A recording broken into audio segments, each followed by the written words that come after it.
You can pass every physical, run marathons, and crush your fitness goals while a silent killer grows inside your chest. How does that happen? Because your cardiovascular system is so brilliantly designed that it can hide catastrophic damage until the exact moment it decides to shut down completely. This is why half of all men discover they have heart disease only when their heart stops beating. In the next 8 minutes, I'm going to walk you through the biological deception happening inside your arteries right now, why exercise doesn't protect you the way you think it does, and the only reliable methods to catch this silent assassin before it catches you. Let's start with the architecture. Your heart is a tireless pump that beats roughly 100,000 times every single day. To sustain that relentless rhythm, it needs a constant supply of oxygen-rich blood. That supply comes from a branching network of vessels called the coronary arteries. These vessels wrap around the heart muscle like vines on a tree trunk. Early physicians thought they resembled a crown, which is where the term coronary originates. But forget the poetic imagery. Think of these arteries as the lifeline to your most critical organ. If one of these vessels gets blocked, the section of heart muscle it feeds begins to die within minutes. There are 2 primary coronary arteries, the right and the left. The left splits into a massive branch called the left anterior descending artery. Cardiologists and emergency room doctors have a dark nickname for this particular vessel. They call it the widowmaker. The reason is pure anatomy. This artery supplies the front wall and the lower portion of the left ventricle, which is the main pumping chamber of your heart. If a smaller branch gets blocked, you lose a small patch of muscle. If the widowmaker gets blocked, the entire engine can fail. This is how someone who looks healthy on the outside can collapse and die in seconds. Now here's the question that haunts medical science. How does a blockage develop in someone who runs 5 miles a day, eats clean, and has never smoked? To answer that, we need to look at what happens inside the artery wall over decades. A healthy artery is smooth and flexible, almost like a brand new silicone tube. The innermost layer is called the endothelium. In a perfect system, this lining is slick and frictionless. Blood cells glide past it without resistance, but perfection doesn't last. Over the course of your life, multiple forces start to damage this delicate lining. High blood pressure slams against the walls like a battering ram. Elevated blood sugar acts like acid, corroding the surface. Even chronic stress and inflammation can degrade the endothelium. And here's the part that surprises people. Intense exercise, especially when combined with years of high cardiac output, can create mechanical stress that contributes to microscopic tears in the artery walls. When these tiny injuries occur, your body tries to repair them. It sends LDL cholesterol to the site, almost like applying putty to a crack. Then your immune system dispatches white blood cells to inspect the repair job. These immune cells absorb the cholesterol, swell up, and eventually die, leaving behind a sticky residue. Over time, this mixture of cholesterol, dead cells, calcium, and inflammatory debris hardens into what we call plaque. This buildup process is known as atherosclerosis. It's not a disease of old age. It begins in childhood and progresses silently for decades. Here's the part that gets people killed. Most individuals imagine plaque accumulation like a pipe filling with rust. They assume the opening gets narrower and narrower until one day the flow just stops. They think they'll notice symptoms as the blockage worsens, maybe some chest tightness or shortness of breath during exertion. That mental model makes logical sense, but it's biologically wrong. The human circulatory system has a trick that keeps you feeling normal even when disaster is brewing. As plaque deposits grow, the artery wall doesn't just sit there passively. It stretches outward to accommodate the buildup. This phenomenon is called positive remodeling. The plaque gets bigger, but the channel for blood flow stays open. You can have substantial plaque burden and still have completely normal blood flow. This means you can sprint, lift weights, and feel perfectly fine because oxygen is still reaching your heart muscle. This adaptive mechanism is why the first symptom of coronary artery disease for roughly 50% of men and 64% of women is sudden cardiac death. They feel healthy until the second they don't. So what changes? What transforms a quiet plaque deposit into a lethal event? The answer lies in plaque stability. Not all plaque is the same. Some plaques are hard and calcified, like a barnacle stuck to a ship's hull. These are relatively stable, but other plaques are soft and filled with inflammatory material. Imagine a Pimple under the skin, a thin cap covering a pocket of gunk. This is a vulnerable plaque. If something triggers a sudden spike in blood pressure, a burst of adrenaline during extreme exertion, or even just bad luck, that thin cap can tear open. This is called plaque rupture. When the plaque ruptures, the contents spill into the bloodstream.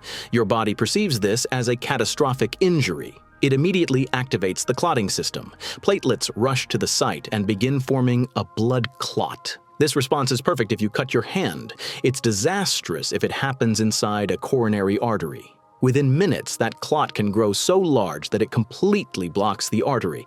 It's not the gradual narrowing that kills the flow. It's the sudden formation of a massive clot that acts like a cork in a bottle.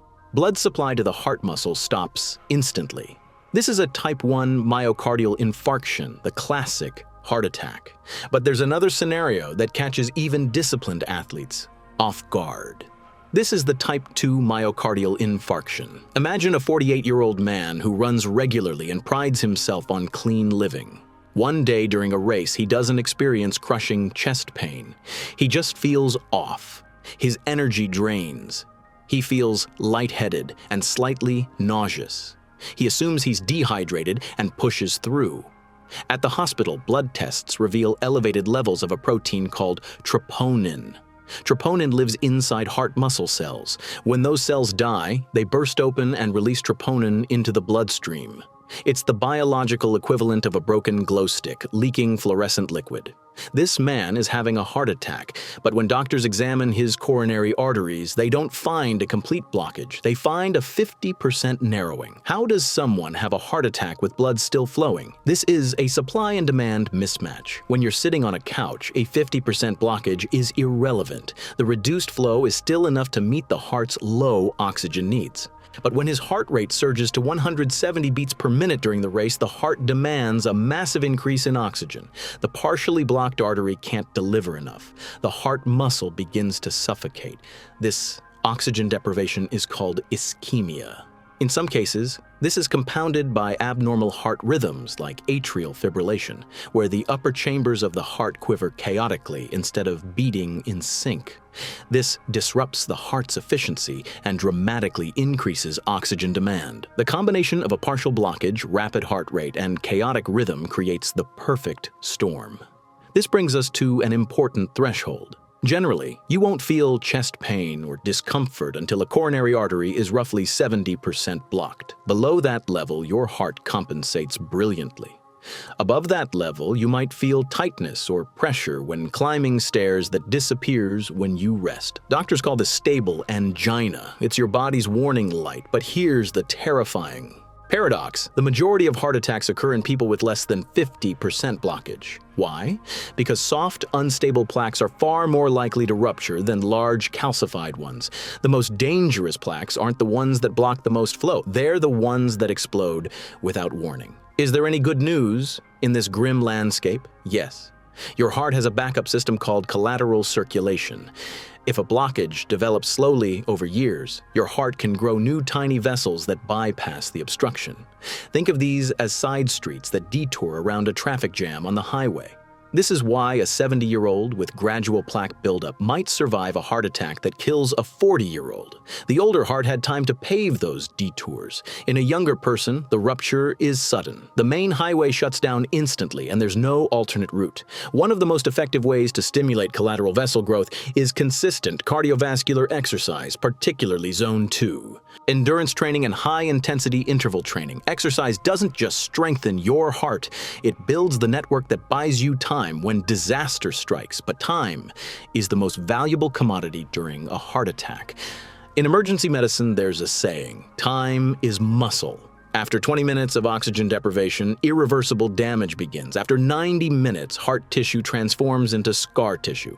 Scar tissue doesn't contract, it doesn't pump. It just sits there like a patch of dead earth in a garden. To save the muscle, you need to recognize the symptoms early. Men typically experience the classic presentation, crushing chest pressure that radiates to the left arm or jaw. Women often present with subtler signs: extreme fatigue, unexplained shortness of breath, nausea, or severe acid reflux. If you suddenly feel an overwhelming sense of dread or impending doom for no clear reason, Don't ignore it. That's your nervous system screaming that something is catastrophically wrong. If the artery is blocked, cardiologists perform an emergency procedure called percutaneous coronary intervention. They thread a thin catheter through an artery in your wrist, guide it to your heart using live imaging, inject contrast dye to locate the blockage, then inflate a tiny balloon to crush the plaque against the artery wall. Finally, they deploy a stent, a metal mesh tube that props the artery open permanently. This restores blood flow and stops the muscle death. It's elegant, it's effective, and it's your best chance at survival if you make it to the hospital in time. But the real goal isn't to survive a heart attack. It's to prevent one entirely. The problem with standard preventive care is that it's reactive. Your doctor checks your cholesterol, blood pressure, and blood sugar. Those are important, but they only tell you the ingredients circulating in your bloodstream.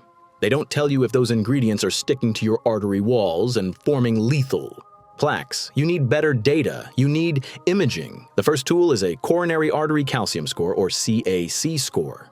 This is a quick, non-invasive CT scan that measures the amount of calcified plaque in your coronary arteries.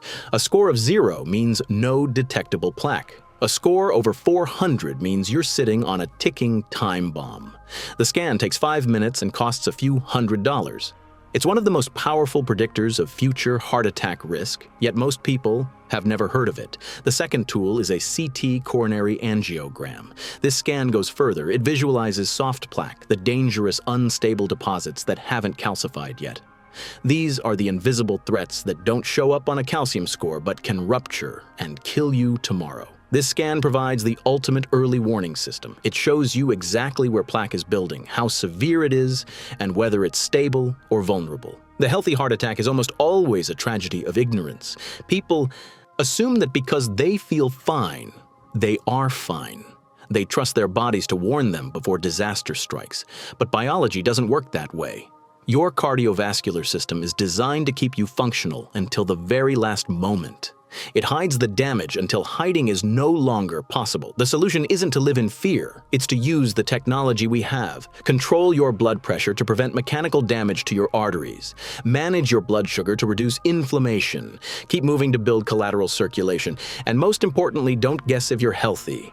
Get the scans. Know your risk, because the difference between a long life and sudden death often comes down to information you didn't know you needed until it was too late.